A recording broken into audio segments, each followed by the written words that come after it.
मथुरा में कृष्ण के जन्म भैले गोकुला, आनंद भैले गोकुला, आनंद भैले हो। ललना जाहि दिन कृष्ण जी जन्म नीत, गोरस महंग भैले हो। ई ललना जाहि दिन कृष्ण जी जन्म नीत, गोरस महंग भैले हो। के हो सखी पहिरे पियर साड़ी, के हो सखी लाल साड़ी, के हो सखी लाल साड़ी हो।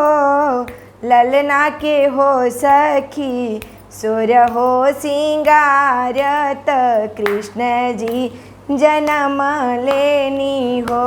ललना के हो सखी सोर हो सिंगारत, कृष्ण जी जन्म लेनी हो। राधा सखी पहिरी लाल साड़ी, गोपी सखी पियर साड़ी, गोपी सखी पियर साड़ी हो। ललना रुक्मिणी सोर हो सिंगारत, कृष्ण जी जन्म लेनी हो।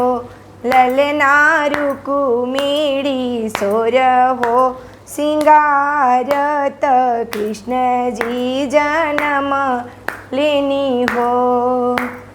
कदम के डढ़िया कन्हैया त बंसिया बजाइले, बंसिया बजाइले हो। ललना पकड़ी लपकी के पकड़ी आचरवात, शंख चूड़िया टूटी गईले हो। छोड़ छोड़ कान्हा मोरे आचर, शंख चूड़िया टूटी गईले हो। कान्हा गोकुला में डलबो गोहारत, कंठ कलिया लूटी लेबो हो।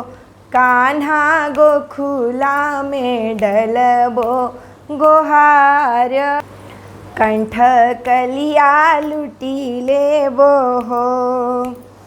जाहू तू लुटबू में कंठ कलिया, अवरू से कंठ कलिया हो।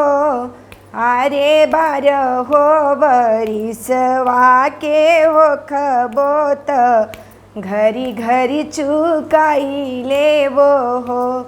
आरे बार हो बरिसवा के हो खबोत, घरी घरी चुकाई लेबो हो।